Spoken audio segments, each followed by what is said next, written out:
defense. Effects of same-sex marriage legalization on social acceptance and educational experiences of Dato Pangoliman Integrated School High School students.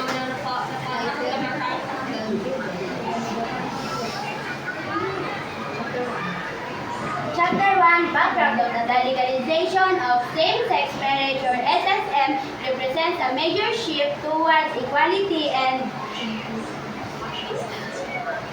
across societies worldwide.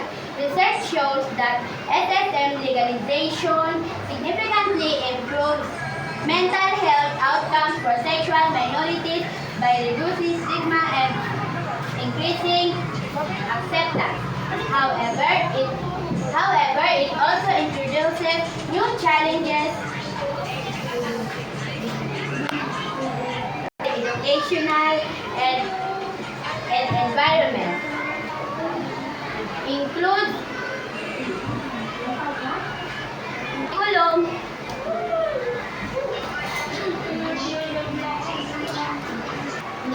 curriculum updates and tensions among parents, educators, students, social and educational impact is essential to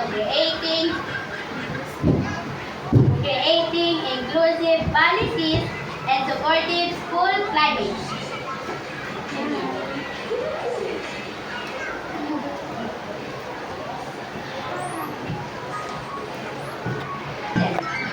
What is the level of social acceptance of same-sex marriage legalization among high school students?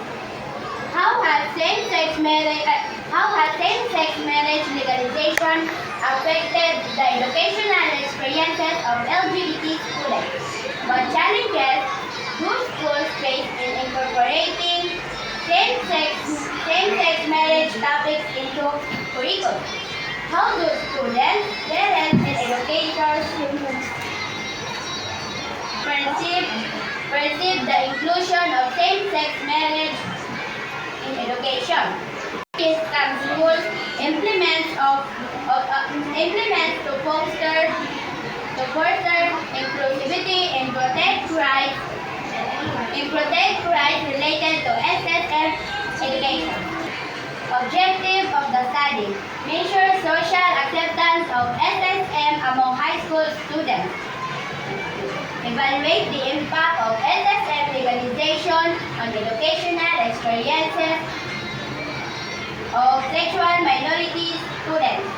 Curriculum and school community responses. Explore perceptions of key stakeholders. Propose solutions for more inclusive educational settings. Significance of the study. This study assists educators, policymakers, parents, and counselors, and social and educational effects of SSM legalization. It promotes the development of balanced policies and practices that support mental health, mental diversity, and uphold educational action. Focus on high school students, parents, and educators in selected schools regarding perceptions and impact of same-sex marriage legalization on social attitudes and educational experiences. Legal analysis beyond education and adult population is excluded. High school students, LGBT and non-LGBT. Parents of high school students. Teachers and school counselors involved in curricula and student support. Next. Chapter 2. Review of related literature. Research confirms that SSM legalization improved mental health outcomes for sexual minorities, including reduction in depression, anxiety, and suicidal ideation.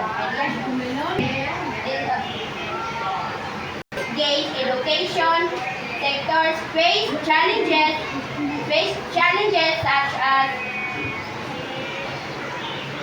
some updates that rate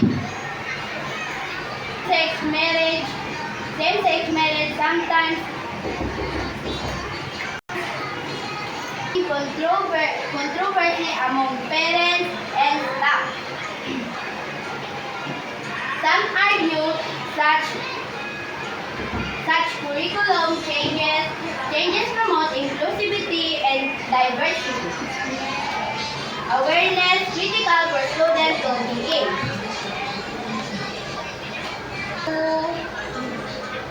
Arising from ideology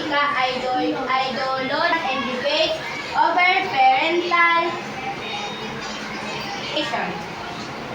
Effective schools include diversity training, open dialogue, and supportive counseling services.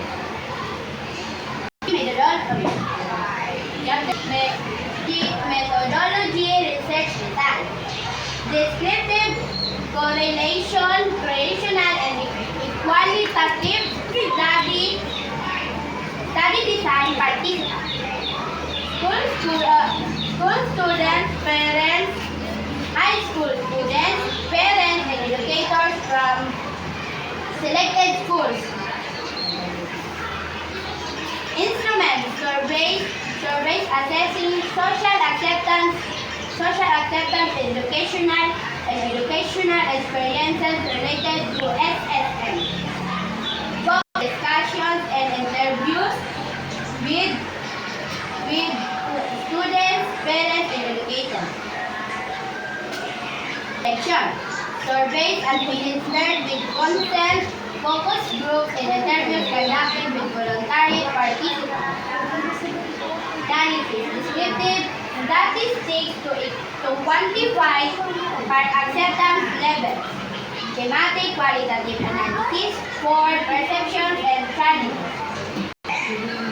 Findings indicate generally increased acceptance of same-sex marriage among students, though acceptance varies by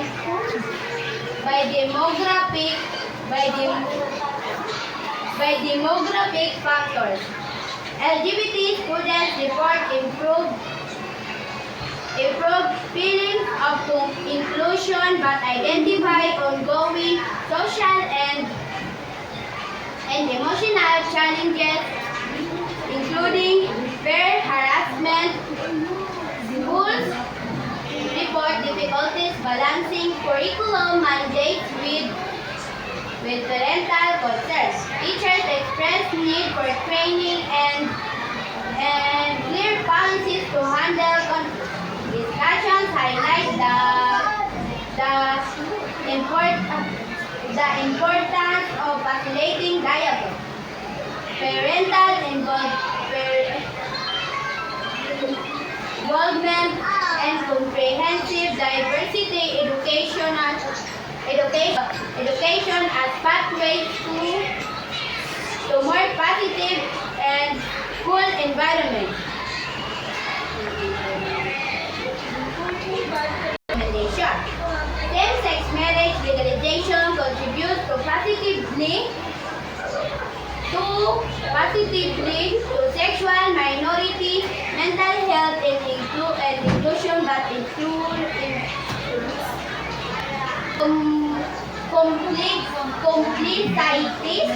complexities within educational context. Schools must adopt inclusive policies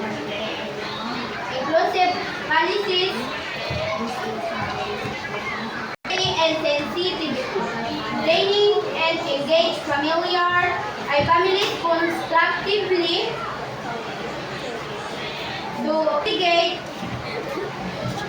effort, legal and ethical consideration with emphasis for students' well-being and educational integrity.